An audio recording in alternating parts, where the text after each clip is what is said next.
Сайн мэцэн өргөмнөд үзэгчтэй эх орон телевизийн авралын шөхөр нэвтрүүлгийн шинэ дугаар та бүхэндээ өргөд бэлэн боллоо. Ингээд эх орон телевизийн хойморт гэлэн лам дэчигч сүрэн өргөцсөн байгаа танд энэ үчийн мэндийг хүргэе. За баярлалаа. Та бүхэнд ч гэсэн энэ үчийн мэндийг хүргэе. За тэгээд телевиз үзэгчтэй энэ үчийн мэндийг хүргэе. Өнөөдөр бид бурхан багшийн эрхийн ачийг хариулсан өдрийн тухай мөн ер нь ээж аавын инэрл хайр ач тусын тухай ярих болно. За мөн хоёрдугаарт нь шашныг хамгаалагч 10 хангал Сахиусын тухай бас ярилцах юм аа. Ингээд хоёулаа яриагаа бурхан багшийн эрхийн ачийг хариулсан сайхан өдрийн тухай эхлэе тийм ээ. Бурхан багшийн түүх намтартай холбоотойгоор жилдээ нэг 6 дүүцэн өдөр болтыг.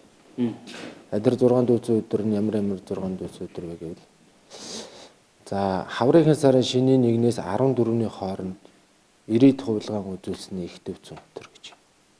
За бурхан багш бол дэрсүүд үзэлтэн нийт 6 их багшийг одоо багшийн одоо буруу үзэл одоо буруу одоо илэв мэхийг одоо буруу үзлийг илчлэн тэдгэрийг 90 хувилгаан номын хүчээр одоо намхтгсан. Тэдгэрт бол одоо юу яасан?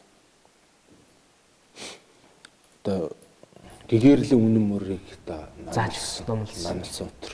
Энэ өдөр бол одоо бид бүхэн бол цагаан сарын шинийн 1-ээс 15-ны хооронд одоо маш сайн өдөр байдаг. Энэ өдрүүдэд засланамаа хийдэг тийм. Багтаж хийлэх ёстой гэдэг. Майн тарих хөгжөөдөг шүү. Хөгжөөдөг.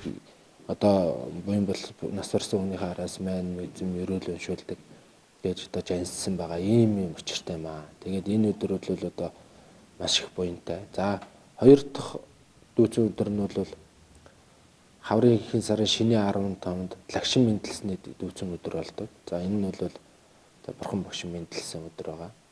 За гурав дахь нь болохоор зуныхийн сарын шинийн 8-нд за бурхан багш 29 наснда ордноос одоо гараад ордноос гарахдаа бол оргож гардаг. Оргож гараад бол үс гэзгэн ахуулаа тойн хувраг болсны их дүүцэн өдөр болдог.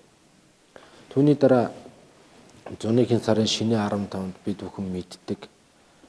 За бурхан багш ихийн хөвлөд орсон. Бурхан багш бурханы хутгийг олсон. За таалал барьсан одоо өдөр ийм 3 өдөр давхцсан байдаг. За энэ өдрийг бол монголчууд бол бурхан багшийн мэндэлсэн өдөр гэж нэрлээд тэр утгаараа маш их буян хийдэг. Бурханы шишинтэй уулз орнууд бол сайхан одоо энэ өдөр бол майн мэгзэм их уншдаг байгаа. Ном буян их шамддаг байгаа. За түүний дараа бол зуны адаг сарын шинийн 4-нд номын хүрд анхлан эргүүлсэн бурхан багшийн Барнааса хотод одоо энтхийн Барнаасад 5 шавтайгаа анх тааралдаад тэдгээртэй тэр шавьда Утгатын 4 үнэн гэдэг номыг одоо их зохиолыг одоо айлтсан байдیں۔ За тэгээд одоо энэ саяны болж өнгөрсөн намрын адаг сарын шинийн 2-ын бурхан багш Тэнгэрийн орноос буусан өдөр их дүүцэн өдөр гэдэг. Бурхан багш яагаад Тэнгэрийн оронд гарсан бэ? Яагаад юу болваа гэхээр Махамая хатан бурхан багшийн ээж мөхсөг үзүүлээд 33 тэнгэрт одоо төрсөн байгааг болгоогоод тэгээ 33 тэнгэрт одоо очиж 90 хоног ном айлтсан байт. Бурхан багш. Тэгээ ертөнцид буухта намрын адаг сарын шинийн 22-нд буугаад тэгээд одоо буусны их дүүцэн өдөр болж байгаа юм л да. Тэр утгаараа бас бурхан багшийн эрхийн ачийг хариулсан өдөр гэж. Эрхийн ачийг хариулаад ирсний дүүцэн өдөр болж байгаа. Дүүцэн өдөр гэж явах юм шүү дээ. Тэгээ энэ 6 дүүцэн өдрүүдээс ер нь бол голчлоод энэ эрхийн ачийг хариулсан, бурханы хутгийг олсон, за номын хүрд эргүүлсэн одоо энэ нэг 4 их гол дүүцэн өдрөд нь бол маш чухал гэж авч үздэг бурханы шишин тунгууд. Тэгээ энэ өдрүүдэд ном буян үйлсэн. За тэгээд одоо нэг ном уншуулсан, нэг ном одоо уншсан. буян үйлдсэн нь бол 100 жаваа болж урж ийнэ гэж номонд гардаг. Судар дээр. Тэр буян бид нэр хийхин тулд яах ёстой вэ гэхээр онцгойлон ийм өдрүүдэд сайн буян хийх юм бол зул хөл өгөж өргөж буян сайн үлдэх юм бол тус эрдэм нэгтэй юм а гэж. Тэгээ ер нь бол олуула буян хийх нь бас маш чухал. Ламнар бол олуула сууж байгаа хурал ном хордог. За хүмүүс бол одоо бас олуула бөөгнөрөөд майн мэгзэм одоо майн хөгжөөдөг. За энэ нэтер бол маш чухал. Олон хүнд одоо буян хийх нь маш чухал юм а гэдэг. Яагаад одоо олуула буян хийх нь чухал вэ гэхээр буян гэдэг юм бол нэг уурлагын төдийд л арилдаг тийм учиртай. Тэгэхээр олон галавт хураасан буяныг бол нэг агшинд ууралсан уураар л устгачдаг юм а гэж. Тэг миний нэг хэлсэн үг дээ шүү. Буяныг төмөр дөм үгүй хийдэг нь уураа. Нүглийг төмөр дөм үгүй хийдэг нь маань гэж хэлжсэн. За энэ бол маш их утгатай. Тэгэхээр бол олуула буян хийх юм бол буян одоо арилдгүй маа. Ууралсан нүдэд бол нэг яран арилчихгүй. Тэгэхээр олуула сайхан буян хийх хэрэгтэй маа гэж. За тэгээд эхийн ач гэдэг бол бид нэр бол эхийн ачийг монголчууд мань ярьдээ ш. Шүүдрийн усыг түүгээд цай чанаад өгөхөд нэг өндөж гөхүүлсэн ачинж хариулж чадахгүй маа гэж бурхан багш хэлсэн байна. Тэгэхээр бид хүм шүүдрийн усыг түүнэ гэдэг бол тийм амар биш цай болтол болоо тий. Тэгэхээр их гэдэг маш их ач тустай. За бурхны шашинд бол их болсон 6 зүйлийн хамаг амтан тэдгээрийн тусын тулд гэж бид нэр бурхны шашин тунгууд ярьдаг.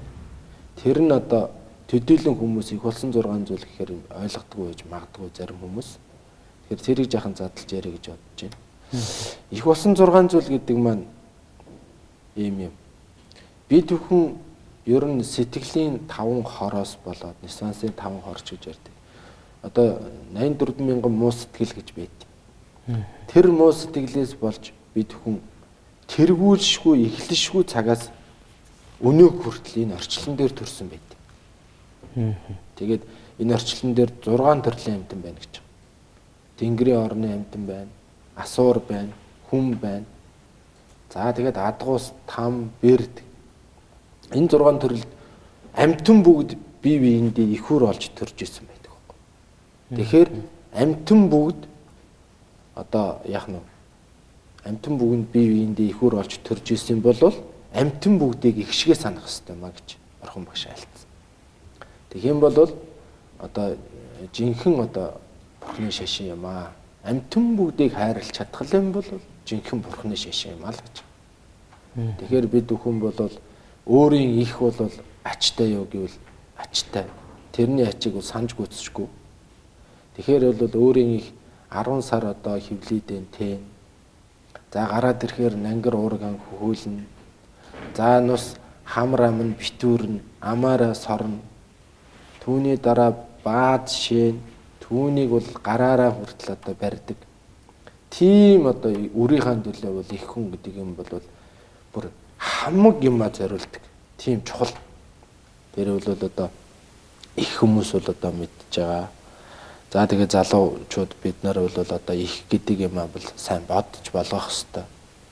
Залуухан хүмүүс бол зарим нь бол одоо эцэг эхийнхээ хэлсэн үгийг бол одоо жахан үл тоомсорсон. За тэгээд одоо жахан буруу үзэл юмд одоо жахан сонирхсон автомтгай энэ төр байгаа бол ямар тач ямар нэгэн шашин гэхээсээ илүү эцэг их хоёр ол хайрлаарай, хүндлээрэй. Тэр чинь л шашин шүү дээ л гэж хэлмээр. Эцэг ихийнхээ хайрлаж гин гэдэг юм бол угаасаа шашин гэдэг бол хайр. Бурхны шашин тэр эренг үзэл тийм ээ. Тий. Бурхан гэдэг бол бурхны шашин бол одоо бусдыг хайрлаж хүндлэх нь л тэрэн шашин гэдэг байна шүү. За тэгээд ер нь ертөнцийн хуулиндаа бол бурхан багш бол ертөнцийн хуулийг л бичсэн. Энэ хуулинд бол эцэг эхийг л хайрлах. Эцэг их гэхээр өөрийн эцэг ихээс гадна амьтан бүгд эцэг их чинь болж исэн шүү дээ гэдэг л юмыг л яриад байгаа. Тэгээд бид бүхэн маань Ганжуур судар дээр гардыг. эхийн ачаас эцгийн ач 2 дахин илүү байд юм а гэж. Сонирмогд. Эцэг хүнийг бидний хүн бол бас төдийлөн байсан. Ерөнхийдөө хариулна эцэг тэгэх ёстой гэдэг юм төдийлөн ойлгохгүй хүмүүс байж болох юм. Тэгвэл номон дээр тэгж гарч иж шүү. Эхийн ачаас эцгийн ач 2 дахин илүү гэж гарч байгаа. Тэгэхээр бол эцэг хүн гэдэг юм бол асар их хүндтэй юм аа гэж. Тэгээ Ганжор судар дээр бас гарсан байна. Эцэг эхийнхээ араас ачийг хариулж түүний араас буян хийх юм бол энэ насанд эдэлж хэрэглэх юм арвдан дэлгэрч өөрөө алдрын зэрэгт хүрнэ гэж гарч байгаа.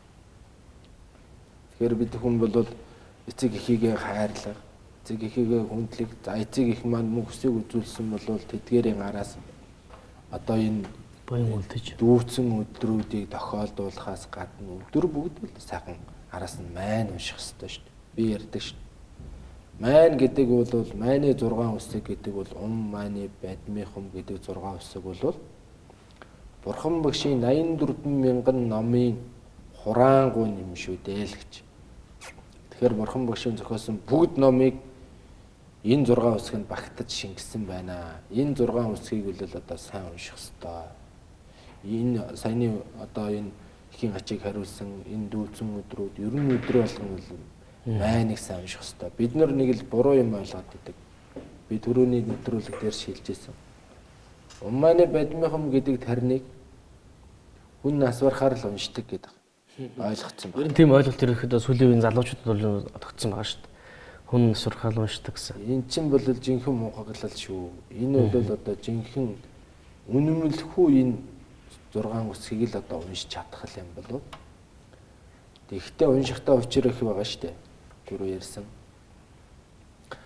Майн уншин гэдэг бол маш их төвлөрж ийж тэр их болсон 6 зүйлийн тэр хамаг амьтдуудыг амгалан жаргалантай учрах болтгоо л гэж одоо уншихгүй тэгжил бодож уншихгүй бол болохгүй гэдэг байна шүү дээ. Далаа бишгэлсэн. Хурууныхаа ихийг илтэл майн уншсан ч сэтгэлийн бохор арилаагүй гэж. Арилаагүй бол тусгүй юм а гэж.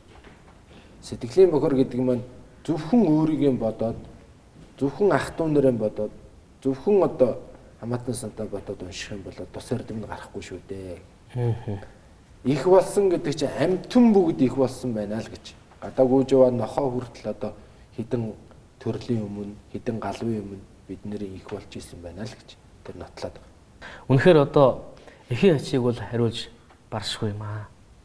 Үнэхээр одоо энэ дэлхий дээр эцэг эхийн ач инрэл хайр буян шиг зүйлүүд ер нь хаач байхгүй юм байна. Тэгэхээр монголчууд маань эцэг эхийнхээ ачийг хариулахын тулд ер нь ямар явах хэвээр юм. Ер нь зарим хүмүүс ингэдэг заа нэг үнэн мөртэй худал хуурмаггүй сайн сайхан явах юм бол эхийн ачийг хариулж байгаа. Аав ээжигээ амьд сэрүүнд нь баярлуулж байгааг нэг хэлбэр баярлуулж байх юм бол эхийн ачийг аав ээжийнхээ ачийг хариулж байгааг нэг хэлбэр гэж ярьдаг. Та энэ дээр бас ямар байр суурьтай байдаг вэ?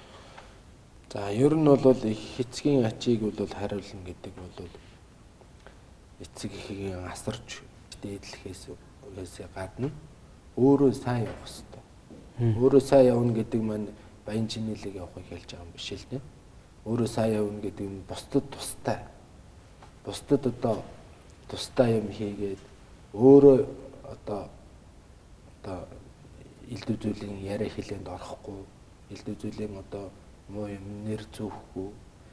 Тэгээд одоо хүн төрлөختөн яаж явах хэрэгтэй юм бэ? Тэр явдлаар л явах юм бол эцэг их маань одоо ачийг хариулж чадахгүй маа ч гэсэн энэ насандаа баясж баярлж явдаг.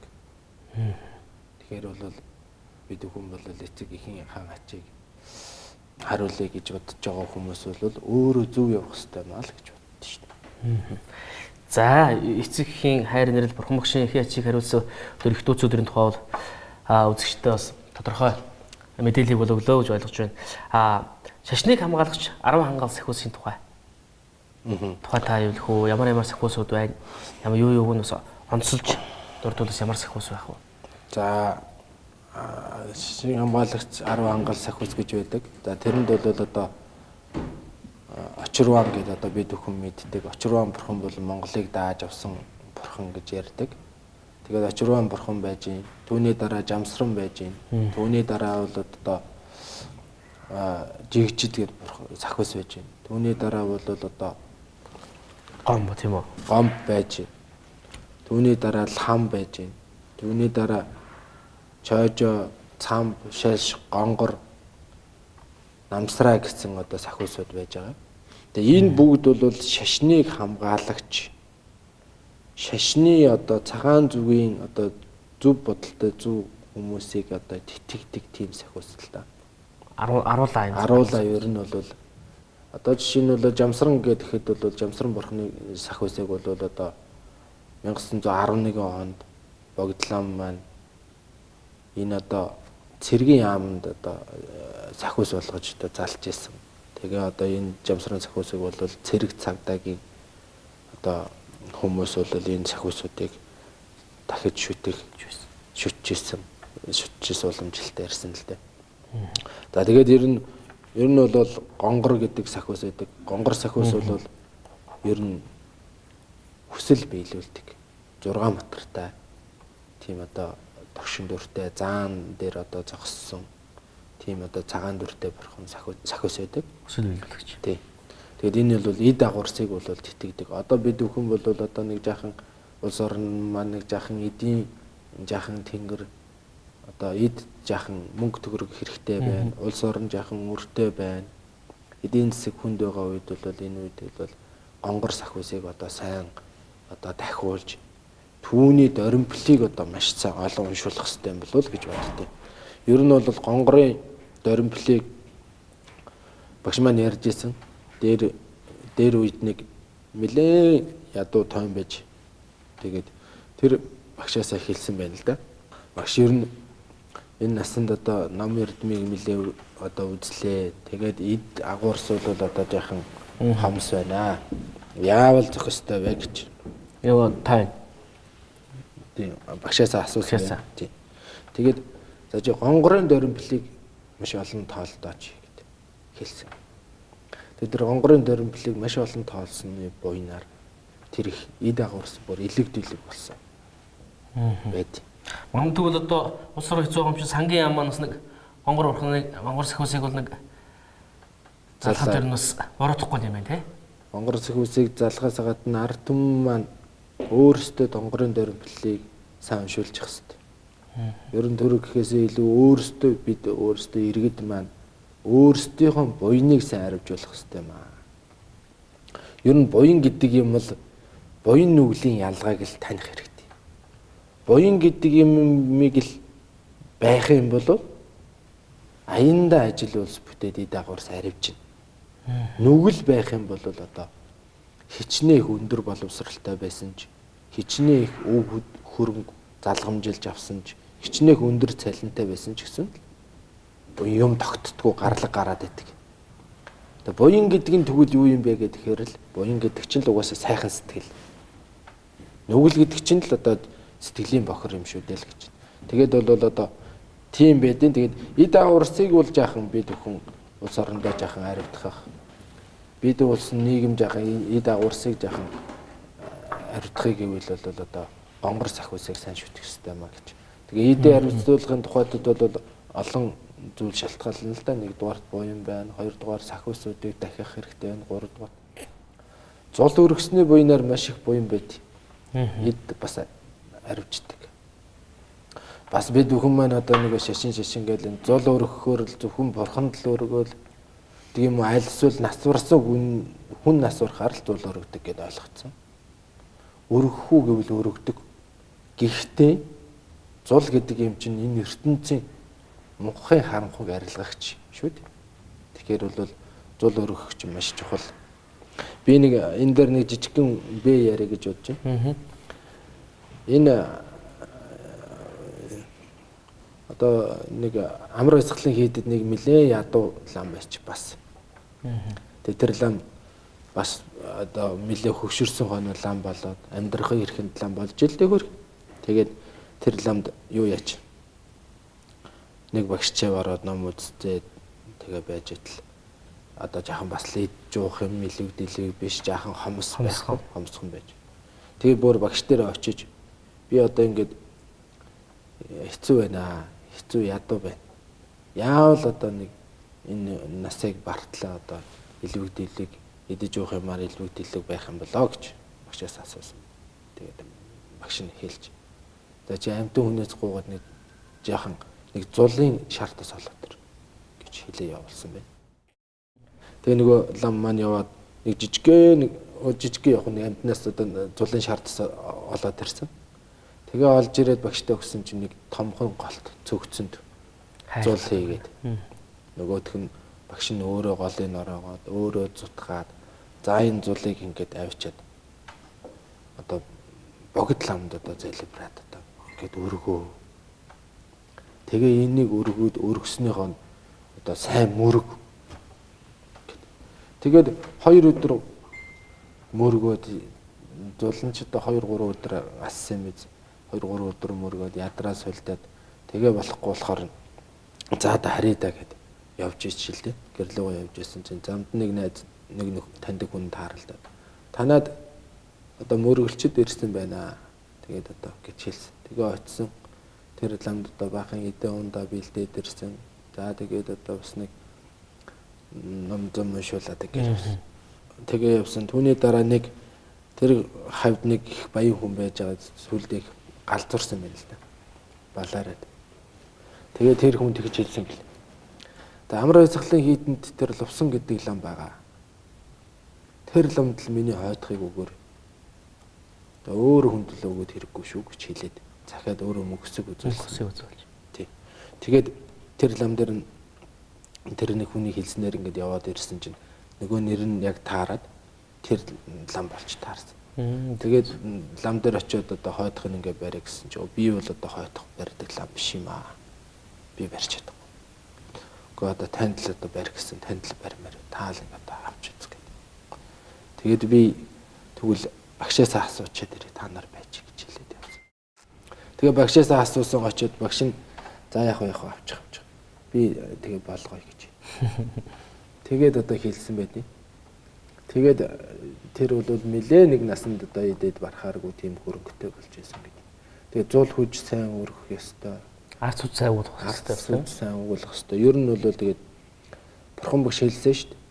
Мухар сөсөг төдийхнэр бол одоо миний шишинд битгий ороорой. Ер нь бол алтыг яаж шинжиж авдаг лугаан адил миний шашныг шинжээрэй. Тэгжиж миний шишинд ороорой гэсэн мэт. Тэгэхээр бол сайн учир утгыг ойлгож ийж ямарваа шашныг сайн судалж ийж орох хэрэгтэй. Би саяхан нэг фэйсбүүк ухаж сууж байгаа. Нэг Есүсийн болтоо нэг шашны хүмүүс байна. Тэгээд уйлж аава намайг ашиглаач гэдээ орилоод уйлаад байна. Би бүр их санаа зовлоо. Энэ одоо яагаад байна гэхээр зүгээр л одоо мухар сүсгээр л хандаад учир утгыг ойлгох хэрэгтэй. Бурхан багшийн шашин гэдэг бол үнэмлэхүү, инэрхүүн шашин. Бүгдийг инэрч хайрлаж ижил тэгээд энэ орчлонгийн зам ёсыг л сургасан номлол хэдэж ш. Энэ орчлон дээр чинь 84,000 зам байдیں۔ Бидний хүн бол өвхийг нэг зам гэдэг, төрхийг нэг зам гэдэг. Өвх төрх хоёрын хооронд 84,000 зам байгаа ш. Энэ замыг л одоо ёсыг л судалж мэдчихийжил энэ орчлон дээр амар амгалан амьдрын шүү дээ гэж бодож байна доо. Энэ намсраа сахиусын тухайд бас та юу хэлэх вэ? Намсраа гэдэг одоо баян намсраа гэж бурхан байдаг тийм ээ. За баян намсраа бурхан бол бас л дагварцыг дагварцдаг. За тэгээд энэ бол бурхан бол шашныг хамгаалдаг. Тэгээд эдийн тухайд л одоо сахиусууд одоо байна да. Тэгээд гол одоо тус эрдэмүүд нь өөр тус эрдэмүүдтэй. Аруулаа өөр тус эрдэмүүдтэй. Тийм байна. За баярлалаа. Ингээд өнөөдөр бас эх орон телевизийн урилгыг хүлээн авч сонирхолтой бас бодууштай олон сайхан яриа хөрөө өрнөөс танд маш их баярлалаа. Ингээд таны цаашдын чинь ажилд өндрөөс өндөр амжилт хүсье. За тэгэлгүй яг хөө тэгээд телевиз үзэгчтэй бид бүхэн бол энэ насандаа одоо амар амгалан амьдрах хэвээр. Амар амгалан амьдрахын тулд яах ёстой юм бэ гэхээр юмыг нотлох ёстой шүү. Нотлох ёстой. Аливаа нэгэн шашинд орох гэж байгаа бол тэрийг заавал нотолж иж ороорой л гэж захимаар. Тэгэхээр бол нотлоогүй мухар сүсэг төдийхнэр хандах юм бол ямар ч өөртөө бэрхшээл зовлон авцарч болно шүү дээ л гэж. Тэгээд бол одоо энэ өнгөрсөн өдрийн энэ дүүцэн өдөрт хамтдаа буян хураасан одоо хүмүүстэй одоо та бүхэндээ маш их баярлсан шүү гэж хэлье да. За баярлалаа. За. Үзэгчдээ эх орон телевизийн авралын шүүх нэвтрүүлгийн энэ удаагийн дугаар өндөрлөж байна. Ингээд дараагийн дугаар хүртэл түр баяртай.